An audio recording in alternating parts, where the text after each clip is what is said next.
வணக்கம். நான் சாந்தி வெற்றிவேல். சித்ரா பௌர்ணமி, சித்திரகுப்தன், பாவ புண்ணிய கணக்கு, இது அத்தனையும் இந்த பதிவில் பார்க்க போகிறோம். எதை செஞ்சால் நம்மளுடைய பாவ புண்ணிய கர்மாக்கள் குறையும், அதை பற்றி தான் நான் சொல்ல போகிறேன். அதுக்கு முன்னாடி சித்ரா பௌர்ணமியோட சிறப்பை பற்றி பார்க்க போகிறோம். எல்லா மாதத்துலேயும் தான் பௌர்ணமி வருது. ஆனால் இந்த சித்திரை மாதம் வர பௌர்ணமிக்கு மாத்திரம் நிறைய சிறப்பு இருக்குது. இதில் புராண ரகசியமும் நிறைய இருக்குதுங்க. நம்ம அதை பற்றி கண்டிப்பாக தெரிஞ்சுக்கணும். சித்திரை மாதம் வர பௌர்ணமி தேதி மற்ற பௌர்ணமியை விட சக்தியும் விசேஷமும் அதிகம். அந்த நாளில் சந்திரன் சித்திரை நட்சத்திரத்தில் சஞ்சரிப்பார். இந்த நேரம் ஆன்மீக ரீதியாகவும் ஜோதிட ரீதியாகவும் நிறைய ஆற்றலும் நிறைய அருளும் கிடைக்கக்கூடிய நாள். நீங்கள் எதை செஞ்சாலும் கோடி மடங்கு சக்தியாக இருக்கும். அதோடு மட்டும் இல்லாமல் சித்ரா பௌர்ணமி அப்படின்ற ஒரு வார்த்தை சொன்னாலே உங்கள் எல்லாருடைய மனசுலையும் சித்திரகுப்தர் மாத்திரம் டக்குன்னு ஒரு நிலவு மாதிரி வந்து போவார்.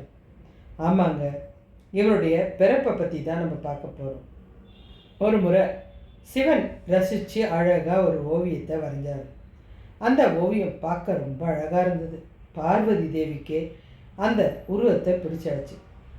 இவரே உயிரை கொடுத்து மனுஷனாக ஆக்கிடுங்க அப்படின்ட்டாங்க. அவரும் சித்திரகுப்தனை சித்திரத்துலேருந்து உருவாக்கிட்டார். சிவபெருமானுக்கிட்ட ஏற்கனவே ஒரு அப்ளிகேஷன் யம தர்மராஜா வச்சுருந்தார். ஐயனே, என்னால் இந்த மனுஷ பாவ புண்ணிய கணக்கை பார்க்கவே முடியல. ஒருத்தன் ஒரு நாள் நல்லது செய்கிறான், அவன் புண்ணியவான்னு சொல்லி நான் கணக்கு எழுதுறதுக்குள்ள தவறு செஞ்சு அவன் கெட்டவன் நான் திருப்பியும் எழுதுகிறேன். மாற்றி மாற்றி எழுதுறதுனால எனக்கு நிறைய தப்பு வருது. என் கணக்கு வழக்கை பார்க்கறதுக்கு எனக்கு ஒரு நல்ல உதவியாளர் தேவை. நானே தேர்ந்தெடுத்தால் கூட எனக்கு கிடைக்காது. நீங்கள் எப்படி எனக்கு இந்த பதவியை யமதர்மராஜா பதவியை கொடுத்தீங்களோ அதே மாதிரி நீங்களே ஒரு சித்திரகுப்தனையும், அதாவது என்னுடைய கணக்கு வழக்குகளை எழுதக்கூடிய ஒரு பணியாளையும் உருவாக்கி கொடுங்க.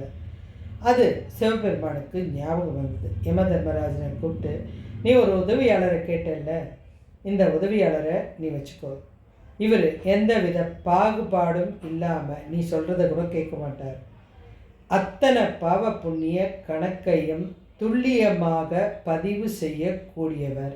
யார் தடுத்தாலும் இவரோட பதிவு தவறாக இருக்காது. நீயே தவறு செஞ்சால் கூட அவர் உன்னுடைய தவறை எடுத்து காமிப்பார்.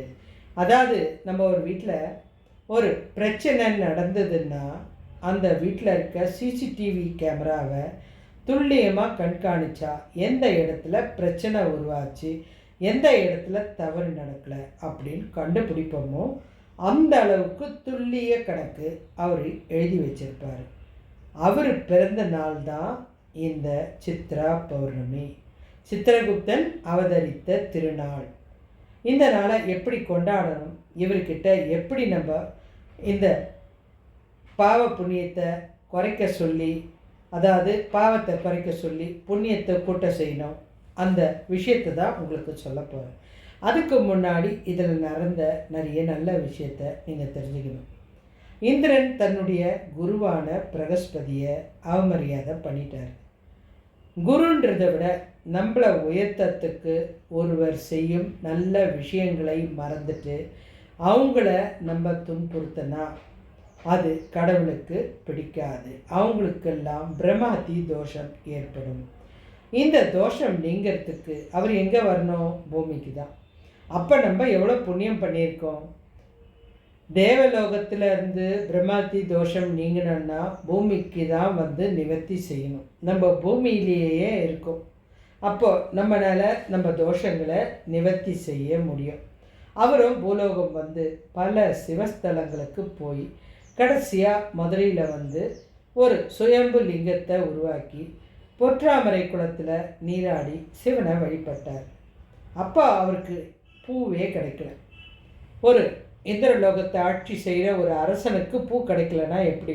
தேவலோகத்திலேருந்து பொன் தாமரைகள் மலர்ந்து அந்த பொத்தாமரை குளத்தில் விழுந்துச்சான். அதனால் அந்த குளத்துக்கு பேர் வந்து பொற்றாமரை குளம். அங்கே நீராடி சிவனை வழிபட்டார். அந்த பொன் தாமரைகள் விழுந்து அவருக்கு புண்ணியத்தை கொடுத்ததுனால அந்த சித்ரா பௌர்ணமி நாள் மிகவும் சிறப்பு வாய்ந்த நாள்.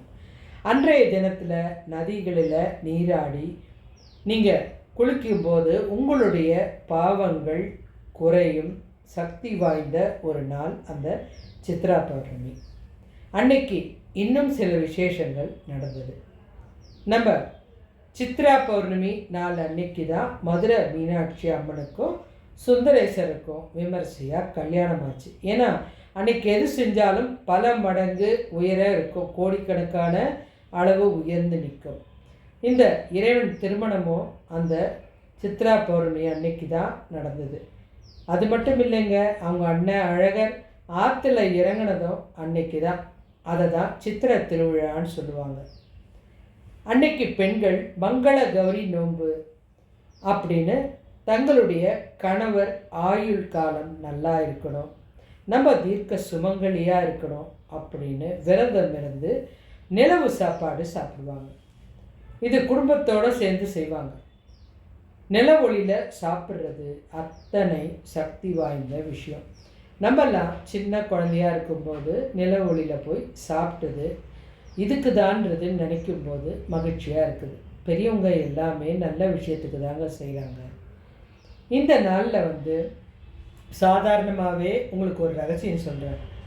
கணவர் நல்லா இருக்கணும்னு நினச்சா பௌர்ணமி பூஜை பண்ணுங்கள். 6 மணிக்கு நம்ம அம்மனுக்கு விளக்கு ஏற்றிட்டு அன்னைக்கு வந்து ஒரு பாயாசமோ ஏதோ ஒன்று பண்ணிவிட்டு சாதாரணமாகவே பௌர்ணமி பூஜை பண்ணிவிட்டு நில ஒளியில் போய் கணவரோட உட்காந்து சாப்பிடும்போது உங்களுக்கு அந்த ஆயுள் அதிகரிக்கும். அன்னைக்கு வந்து நீங்கள் வணங்குறது உங்கள் கணவருடைய ஆயுள் அதிகரிக்கும். உங்களுடைய தாலி பாக்கியத்துக்கு அவ்வளோ சிறந்தது, சுமங்கலிக்கெல்லாம் அவ்வளோ நல்லது. அந்த நில ஒளி இன்னும் அதை மேன்மைப்படுத்தி கொடுக்கும். இந்த நாளில் என்ன சாப்பிட்ணும், அதாவது சித்ரா பௌர்ணமி அன்னைக்கு சித்திரகுப்தனை வணங்குறதுக்காக கொள்ளு தானியத்தில் ஏதாவது ஒரு பயிர் செஞ்சுட்டு பால் சாதத்தில் உப்பு இல்லாமல் நெய்வேத்தியம் செஞ்சு அதை உப்பே போடாமல் அப்படியே தான் சாப்பிடணும். இந்த சிறப்பு வாய்ந்த நாளில் இன்னொரு விஷயமா இருக்குது, கிரிவலம். ரொம்ப ரொம்ப ரொம்ப முக்கியமான நாள். சித்ரா பௌர்ணமி அன்னைக்கு இந்த சந்திரனோட ஆற்றல் சக்தி அதிகமாக இருக்கிறதுனால கோடிக்கணக்கான புண்ணியங்களை அள்ளித்தரக்கூடிய சித்ரா பௌர்ணமி அன்னைக்கு கிரிவலம் வர்றது எத்தனை பேர் இருக்கும்னு நினைக்கிறீங்க? லட்சக்கணக்கான மக்கள்கள் எங்கெங்கிருந்தோ வருவாங்க. சாதாரணமாக நம்ம பௌர்ணமிக்கு போனால் விசேஷம். சித்ரா பௌர்ணமி அதிக ஆற்றல் கொடுக்கக்கூடியது. இந்த ஆற்றல் சக்தி கதிர்வீச்சினால் இந்த மலையில் இருக்கிற மூலிகையிலேருந்து சில அதிர்வுகள் அந்த மூலிகை வாசங்கள்லாம் கிளம்பி வர்றதுனால நம்ம உடலில் ஏதாவது நோய் இருந்தாலோ அல்லது நோய் வர ஒரு நிலை இருந்தாலோ எல்லாத்தையும் அழித்து ஆற்றலை கொடுக்கும். மனசில் கஷ்டத்தோடு போனீங்கன்னா உங்கள் துயரை நீக்கிடும், சிறந்த ஆற்றலை கொடுக்கும், மன அமைதியை கொடுக்கும். இந்த சித்ரா பௌர்ணமி இந்த கிரிவலத்தில் நீங்கள் போகும்போது நிறைய சித்தர்களும் முனிவர்களும் அன்னைக்கு இந்த ஆற்றலுக்காகவே பூமிக்கு வருவாங்க. நம்ம பூமி கொடுத்து வச்சதுங்க, அதெல்லாம் சக்தி பெருக்கிறதுக்கு இவங்க எல்லாருமே அங்கே தான் வருவாங்க. இது இல்லாமல் சித்ரா பௌர்ணமிக்கு நீங்கள் என்ன பண்ணணுன்னா, நான் இது வரைக்கும் எவ்வளோ தவறு செஞ்சுருக்கலாம். நம்ம சித்திரகுப்தனை நினச்சி தான் வணங்குறோம், தவறு செஞ்சுருக்கலாம். இனி வர்ற காலங்களில் நல்ல செயலை மாத்திரம்தான் செய்வேன். இதை நிச்சயமாக நான் உறுதிமொழியாக எடுத்துக்கிறேன். இனி வாழ்க்கையில் தப்பே பண்ண மாட்டேன் அப்படின்னு நீங்கள் சொன்னீங்கன்னா சித்திரகுப்த பாதி தப்பை குறைச்சிட்டு உங்களுடைய புண்ணிய கணக்கை கொஞ்சம் உயர்த்தி வைப்பார். குறைக்கிறாரோ இல்லையோ புண்ணிய கணக்கை கண்டிப்பாக உயர்த்துவார். இது ஒரு அரிய ஆஃபர் மாதிரி. இப்போ வந்து நம்ம உடம்பு முடியல, செக்கப் போகிறோம். சில நேரம் என்ன பண்ணுறோம், ஜாஸ்தியாக இருக்க செக்கப்புக்கு நினைப்போம், அதனால் போக மாட்டோம். சில நேரம் ஒரு ஆஃபர் வரும், இன்றே நீங்கள் செக்கப் பண்ணிங்கன்னா இவ்வளோ தான் ரூபா அப்படின்னும்போது கூட்டம் மலை போகும். அந்த மாதிரி சித்ரா பௌர்ணமி அன்னைக்கு நீங்கள் இனி தவறு செய்ய மாட்டேன்னு ஒரு வேண்டுதலை வச்சு இனி என் வாழ்க்கையில் நல்லதை மாத்திரம்தான் செய்வேன்னு சொன்னீங்கன்னா சித்திரகுப்தன் உங்களுடைய புண்ணிய கணக்கை உயர்த்துவார். இது ஒரு நல்ல அரிய வாய்ப்பு, மிஸ் பண்ணிடாதீங்க. சித்திரகுப்தன் யம தர்மராஜாவுடைய தலைமை செயலாளர், கணக்காளர் அப்படி சொல்லலாம்.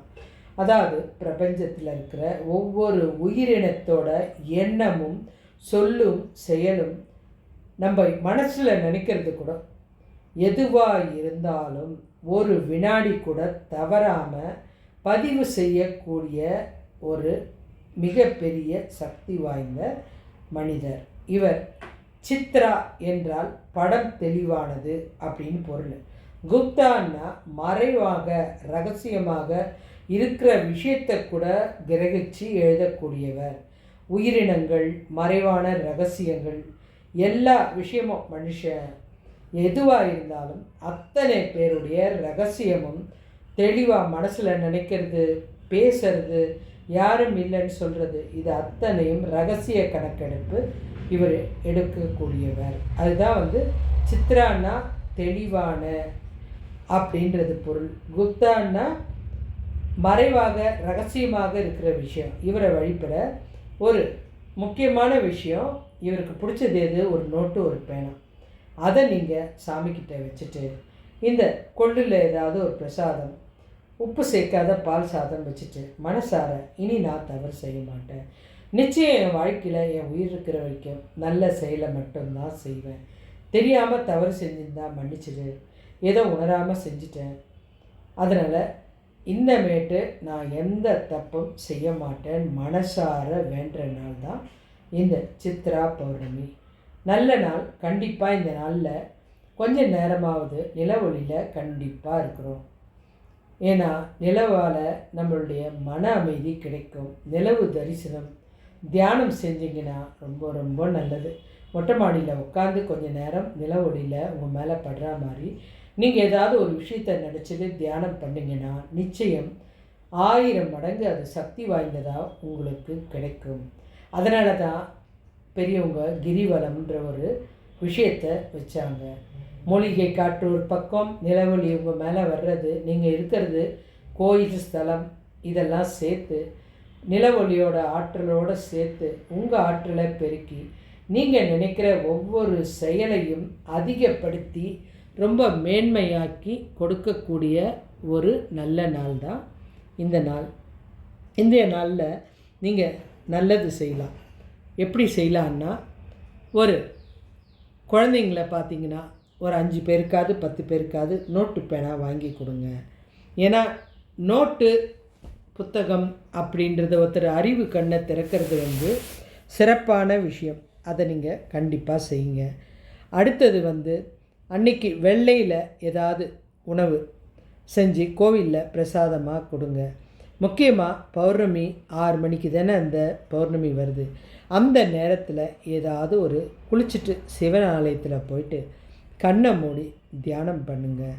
அது உங்களுக்கு கோடிக்கணக்கான புண்ணியத்தை கொடுக்கும். கோயிலுக்கு போக முடியலையா, கவலைப்படாதீங்க. மொட்டை மாடி இருக்கவே இருக்குது, நிலவும் அங்கே தான் இருக்குது. நீங்கள் நேராக மொட்டை மாடியில் போயிடுங்க, சாப்பாடை எடுத்துன்னு போயிடுங்க. அங்கே போயிட்டு மனசார உட்காந்து கண்ணை மூடி தியானம் பண்ணுங்கள். சித்திரகுப்தனை நினச்சி நான் சொல்கிற விஷயத்த சொல்லுங்கள். நோட்டு பேனாவை முதல்ல சாமிக்கிட்ட வச்சுருங்க, விளக்கை ஏற்றுருங்க. சித்திரகுப்தனுக்கு பிரசாதத்தை வைங்க. உப்பு இல்லாத பால் சாதம் கொள்ளு வச்சுட்டு அதை எடுத்துக்கிட்டு பூஜையை முடிச்சுட்டு மொட்டை மாடிக்கு போயிடுங்க. கண்ணை மூடி உட்காந்து தியானம் பண்ணுங்கள். மனசார இனி நான் தவறு செய்ய மாட்டேன், தெரியாமல் செஞ்சுருந்தா மன்னிச்சிடு. இந்த நோட்டு பேனா வைக்கிறதே அதுக்கு தான். என்னுடைய கணக்கை தப்பை குறைச்சி புண்ணியத்தை ஏற்று அப்படின்னு. இனி நான் வாழ்க்கையில் தப்பே பண்ண மாட்டேன் அப்படின்னு நீங்கள் வேண்டிக்கங்க. நிச்சயமாக உங்களுடைய கர்மாக்களில் பாதி குறையும். அதை விட முக்கியமான விஷயம், நீங்கள் நினைக்கிறத விட அதை நீங்கள் செயலாற்றினீங்கன்னா மிக மிக சிறந்த நாள். நிறைய பேர் ஒவ்வொரு வாட்டியும் போயிட்டு நான் இனி தப்பே செய்ய மாட்டேன், அடுத்த வருஷத்துக்குள்ளே திருப்பி வேண்டிக்கலாம் அப்படி நினைக்காதீங்க. வாழ்க்கையில் எந்த நிமிஷம் கடைசின்றது நமக்கு தெரியாது. இது அதாவது இப்போ பேசுகிற இதுவே கூட கடைசியாக கூட இருக்கலாம். அதனால் ஒவ்வொரு நிமிஷமும் இன்றே கடைசின்னு நினச்சி வாழுங்க. உங்கள் வாழ்க்கையில் நீங்கள் தவற விட்டதை மறந்துடுங்க. இனி கிடைக்க போகிறத நினச்சி சந்தோஷப்படுங்க.